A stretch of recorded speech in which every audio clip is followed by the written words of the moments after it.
You've probably heard about Target making some comments about transgender individuals and what bathrooms and fitting rooms they're supposed to be using.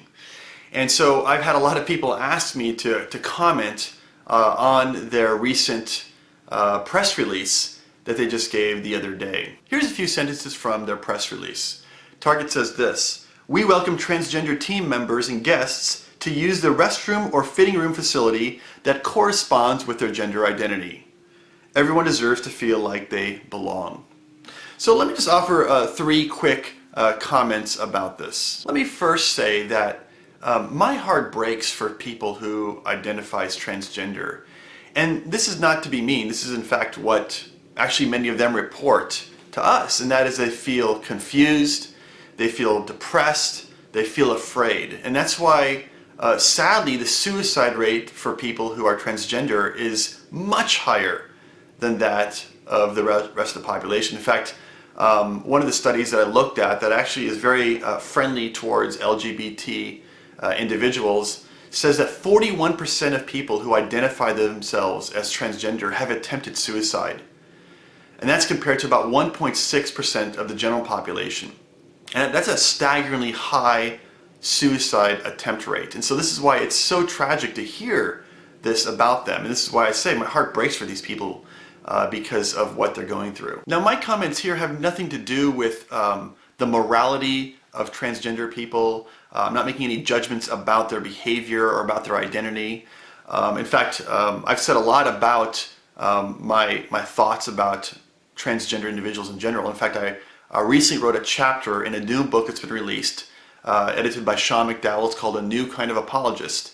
And in that book, I have a chapter called Transgender, Truth, and Compassion. And there I talk about how I believe that we as Christians do not have to compromise the truth, biblically speaking, our convictions, but at the same time we can still be compassionate towards individuals who identify themselves as transgender. And so if you want sort of more of my thoughts sort of fleshed out about this topic broadly, I'd encourage you to check out there. Well, for the opening point of a video from a Christian channel which has in the past produced not simply homophobic, but specifically transphobic content, I'm actually surprised at how you make this first comment. Now, do I tense up a little when you say trans individuals are confused, as knowing your viewer base, having dealt with them before, I think it's rather easy for them to take this the wrong way? Absolutely. Therefore, I think I should clarify. Yes, there is some confusion that trans individuals in the trans community specifically face, just like every other demographic. This is not so much to do with who we are, but how others respond to who we are. How simply existing enacts such hostility can be a bewildering experience. It can confuse you. And I think we have to make that absolutely clear, in that it is things like these which confuse us. Again, not who we are.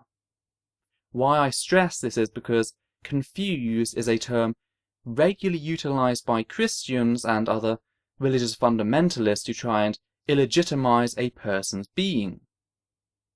But alas, I'm still pretty impressed considering our last run-in over trans issues back in January of 2015, where you persisted in bullying Leela Alcorn. This was carried out even after her tragic death, where she committed suicide due to transphobic bullying, and you persisted in misgendering her, dead-naming her, and then to add further insult, proclaim that you and the Christian community were the ones who really gave a crap, when your actions spoke tones to the opposite. So let us see whether this decency will carry over. Let us see whether you have matured and become a better person. Here's to hoping. Now, my second comment has to do with really the primary concern I have with the policy to allow biological men who identify as women to enter into bathrooms that are consistent with their gender identity. Well, it didn't take long for the fronts of bigotry and plain ignorance to raise their ugly heads. These people are biologically female if they associate as female, or they are biologically male if they associate as male. Male and female are strict categories we as a species have defined to impose upon a broad spectrum of sexual variation. Now, there has been some rough abstract basis for this, such as procreation, which seems to be the general sense, but note that infertile individuals are not excluded from biology and biological sex. And to stress this point, allow me to present two cases. Joanna Gianoli and Eden Atwood are both stunning women in their own ways, and they have been incredibly brave in coming forward about their medical history. Both these women lack an internal vagina, a womb and ovaries, yet maintain a vulva and rather natural breast tissue. These women have not had surgery to alter things in any way. That is how they were born. Are they women? And if not, can you explain why? Now, Joanna Gianoli and Eden Atwood do differ on one level, and that is their condition. Joanna Gianoli has Meyer-Rokitansky-Kuster-Horsa syndrome, whilst Eden Atwood has androgen insensitivity syndrome. What that means is that whilst these women are practically the same in their makeup, Joanna Gianoli has XX chromosome type, whilst Eden Atwood has XY. Both come under the broad category of what we call intersex. You see, sex in the human species is already pretty poorly defined. We don't show nearly the same extremes of dimorphism in other species. But to add to this, as much as 2% of all live births are intersex, meaning that they have some form of sexual variation outside the margin of normal. To put that into perspective, that's just under half the entire population of the United States, or the entire population of Russia. Now, sex has been traditionally defined by 5 features working in unison. Not 1 or 2, 5 features working together. Chromosomes, gametes, internal genitalia, external genitalia, and hormones. Now, hormones we can change in a snap. Easy to do, and the body doesn't care if a hormone is organic or synthetic. A hormone is a hormone. Same for external genitalia, even internal genitalia can be transplanted, and it's still got a few kinks, but we are getting there to make it an effective procedure. Gametes are soon to become obsolete anyway, because there's pressure from same-sex couples who want to have offspring that share both parents' DNA, and as for chromosomes, as highlighted, they have their issues, namely that it isn't just XX and XY, there's also XO, XXX, XXY, XXXY, XP, or is that last one just my nerd coming out? But anyway, chromosomes aren't nearly as neat as everyone likes to pretend. They're more guidelines. And the reason I'm bringing this up is because when you acknowledge how diverse nature actually is, your demands based upon human constructs of sex collapse in on themselves. Some women have testes, internal or external. Some men have functioning breasts, and that's without even getting into the non-binaries. So what biology a person has going on is really irrelevant. So long as their practitioners understand the variance, we should be fine. A trans woman is as much a woman as a cis one, whether they have had reassignment or not. Why? Because why not? Beyond an appeal to tradition, and by that I mean primarily a single set of tradition, aka Middle Eastern, which has become the dominant standard, what do you really have? If you are the one demanding to see a person's crotch before allowing them to use a restroom, you are the danger, not them. And my concern is simply for the well-being, the comfort, and the safety of women and children, especially those women and children who will be using fitting rooms and restroom facilities where men might be able to enter into. Now, I understand that the intent of this policy is to allow men who identify as women to be able to use the bathroom facility or fitting room facility that corresponds with their gender identity to make them feel most comfortable and most safe.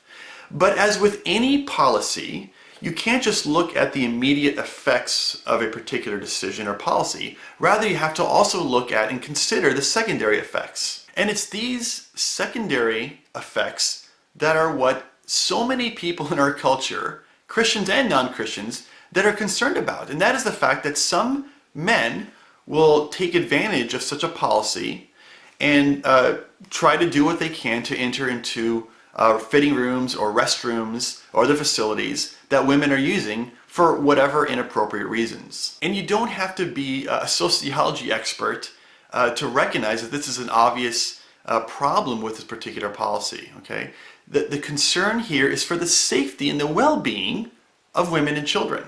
Well, thankfully doing any form of background checking, sociological or otherwise, will reveal that in the places where these policies already exist, because they're not new, America's just catching up, no such problems have occurred. There's one example in the history of these policies globally, which I can note.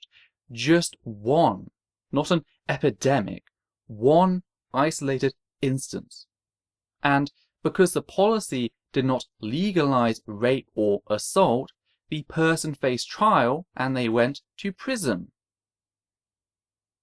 Now, there has been a spike of similar cases in the US, and I'd like to note why there has been a spike of these cases and who the culprits are. Conservative Christians are deliberately entering the wrong bathroom and sexually harassing women and children. Not trans individuals. The number of trans individuals who have done this is a big fat 0. The number of cis people who have done this on their own accord, 1. Just 1, globally. When you tell conservative Christians who have no understanding of informed consent, as displayed time and time again through their arguments over how homosexuality and paedophilia are equatable, when you tell them that they can go into a bathroom and sexually harass women and children, they then go into a bathroom and sexually harass women and children. Thankfully, they're arrested because, again, the law does not permit men in women's bathrooms, and it certainly does not permit sexual harassment or assault. Notice, I'm not here making any type of a religious argument. I'm not making any assessment about the morality of being transgender, okay? This is also not an argument or motivated by any kind of hate or malice or anger towards people who are transgender. In fact, I would say my general impulse is to have compassion towards these people because based on what they've told me, I know what they're going through. No, you don't know what they're going through. If you did, you wouldn't be making absolute piss-poor arguments. There is no evidence that trans-inclusive bathrooms put anyone at danger. The only evidence shows that innocent men, women, and non-binaries are safer because they are no longer attacked for wanting to do the most basic of necessities. All they want to do is pee. Don't patronize us, and don't you dare to pretend that this is compassion. You are arguing from a religious standpoint. You have been sold tales of total destruction being acts of love, an act of compassion. From global genocide to the slaughter of every firstborn, you have had your mind numbed to genocide to the point that you feel comfortable standing there thinking you actually care whilst fueling ignorance used in attempts to legislate a specific demographic out of existence and driving them to suicide. Don't pretend you know what we're going through. All right. This decision, this concern, is a public policy question, right? Should we allow these kinds of people to enter into a bathroom that identifies with their gender? This is a public policy question. I'm raising a public policy concern. This is a concern that is for the common good of society and for our culture. It's actually a very commonsensical concern, and indeed one that many non-Christians are also concerned about and have voiced their concerns about. And of course, related to this whole policy is the question of how are stores going to police or enforce such a policy? In other words, how are they going to be able to determine who is genuinely transgender and who is using this policy and trying to exploit it for inappropriate or evil gains? And so we see your true colours. This is what proves the point that you don't actually care about the health and safety of people. You want to pretend that this is about identifying who is really trans and who is not when using the bathroom, which is about as stupid as trying to identify who is trans and who is not before allowing them into the bathroom. But the real concern, if you actually cared about safety, would be figuring out who is displaying threatening behaviour. That's what you go on. Is this person coming too close to other people? Are they attaching a camera to the ceiling? Or are they trying to force themselves into a stall with another person? If you actually cared about security, you would talk about maintaining security. What's to stop a predator paying someone else of the opposite gender to get photographs for them? Hell, maybe they go through it for years and have children just so they can get access to other children. There are predator couples out there, and they work in unison to get each other material. The policy in no way affects what you should be looking out for in the bathrooms, and the existence of unisex bathrooms displays this wonderfully. Never has a university or school who installed a unisex bathroom had a sudden rash of sexual assaults. So how about you stick to the reality of the matter rather than simply cry, "Won't somebody please think of the children?" And I am, particularly some of the most at-risk children alive. You are far more of a danger to trans children than they are to you. And so it seems like we're abandoning a long-standing principles, traditions about what restrooms and fitting rooms to use that are not just we're doing it because we've always done it. These are commonsensical decisions that we've made and that protect individuals that we're trying to be concerned about. Except all the evidence available is to the contrary. Nobody is placed at greater risk with trans inclusion, but an at-risk portion of the public are given a better chance to live their day-to-day lives without harassment, and possibly even get murdered.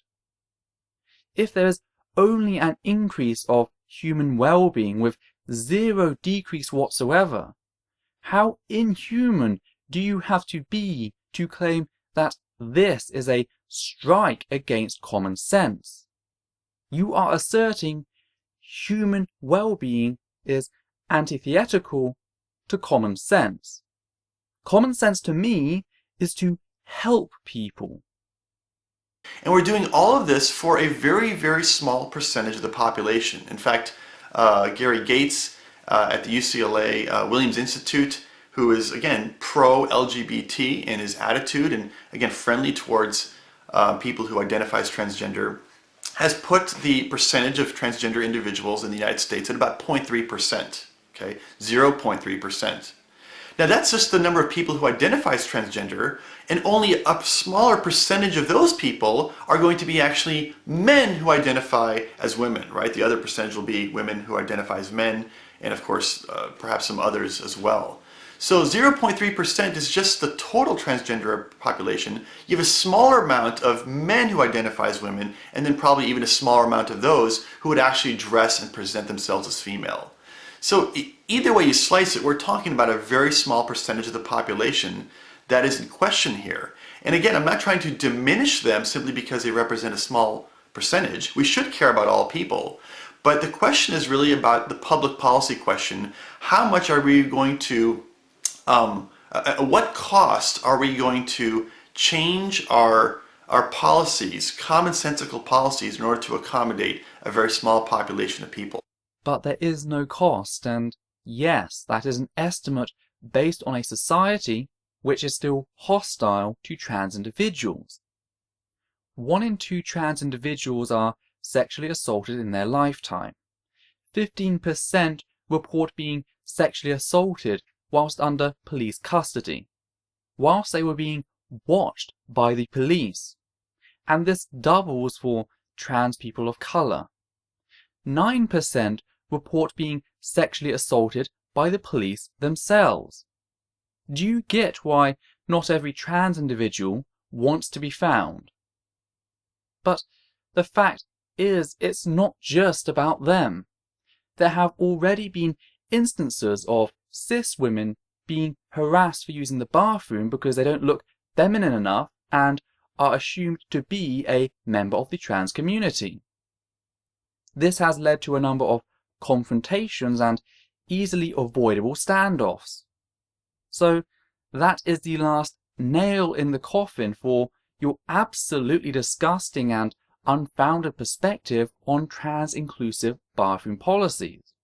There is no harm to cis people in trans-inclusive policies.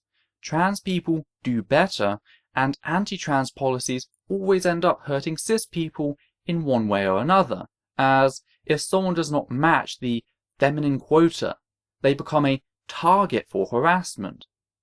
Now, I don't want to make this about cis people being harassed, but since you clearly don't give a real damn about trans individuals beyond your feigned compassion, I am left with little choice.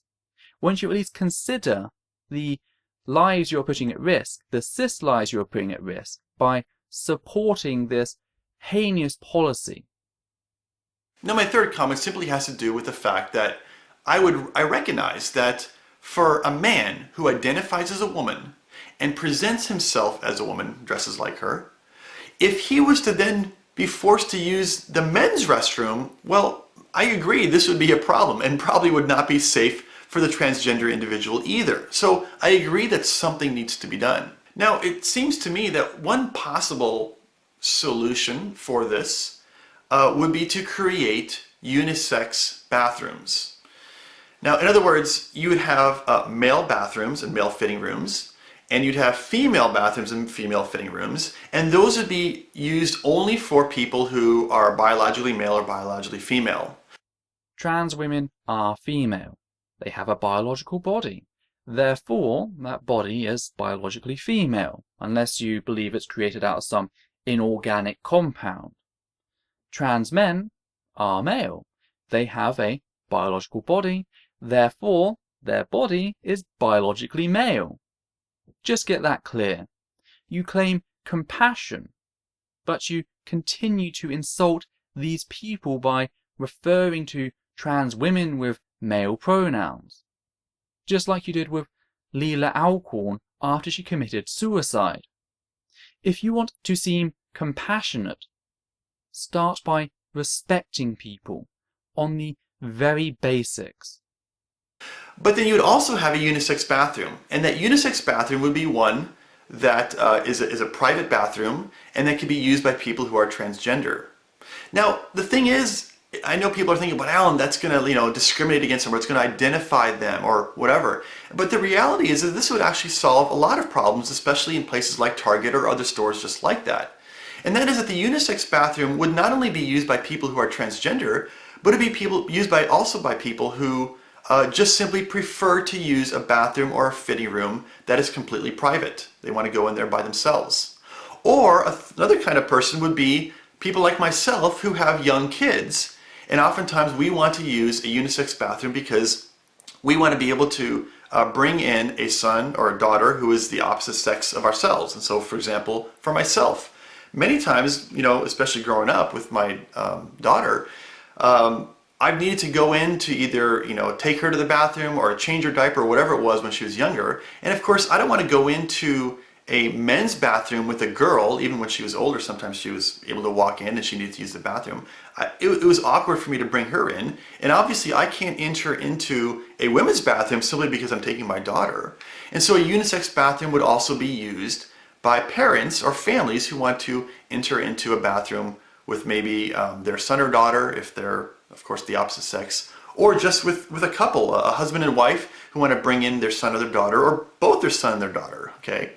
So these unisex bathrooms would actually solve multiple problems, not just the question of where should a transgender individual be using a restroom or fitting room. Now I realize that no solution is going to be perfect, but it seems like a unisex bathroom that is added to both male and female bathrooms in this case would be a solution that at least accommodates a large number of people in our society and culture, and indeed protects all individuals concerned. So those are my quick thoughts, and again, I'm just simply trying to be mindful of the concerns, the plight of transgender people, and of course the overall well-being of women and children as well. So everybody in society, and trying to figure out a way that makes sense, that protects and makes everyone feel comfortable as best we can, given the diversity that we have in our culture.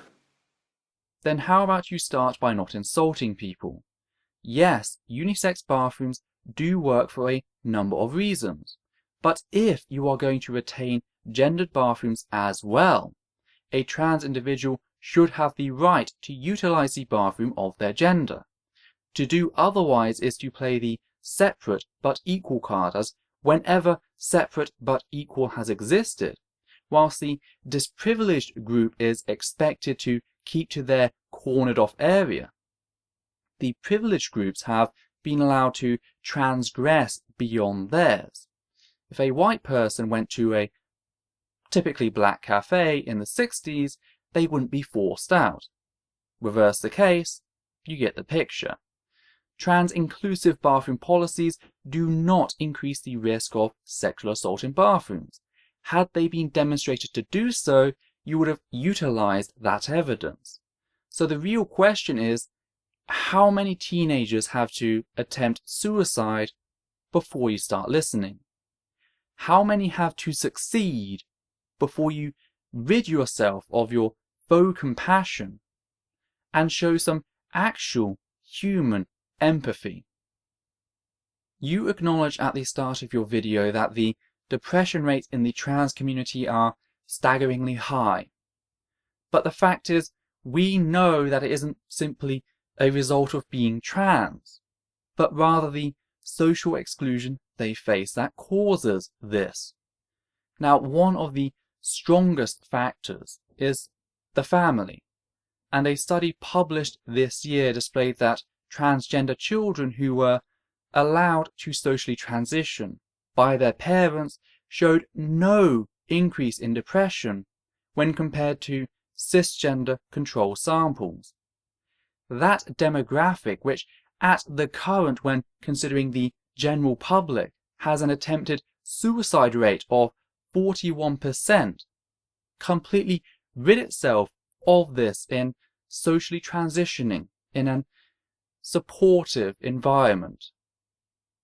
Now, there was a slight difference in anxiety, and considering the media and how they are spinning trans individuals as predators and the cause of predators, this isn't surprising. But the fact is, not everyone has this at-home support, meaning that the everyday dealings become so key to their psychological well-being. Since the North Carolina HB2 bill passed, calls to trans suicide hotlines have doubled. That is the cost of your trans-exclusive policies. Why? Well, it's not just the direct discrimination, but it also justifies further social stigmatization. When you correlate transgender with predator, whether or not you match them up, people are going to get hurt. Trans-inclusive policies, nobody gets hurt. And I demand you show some damn evidence before you continue to claim so. Trans-exclusive policies, worst case scenario, people die. Dear Christians, killing transgender people is neither love nor compassion. So it's time for you to stop pretending it is.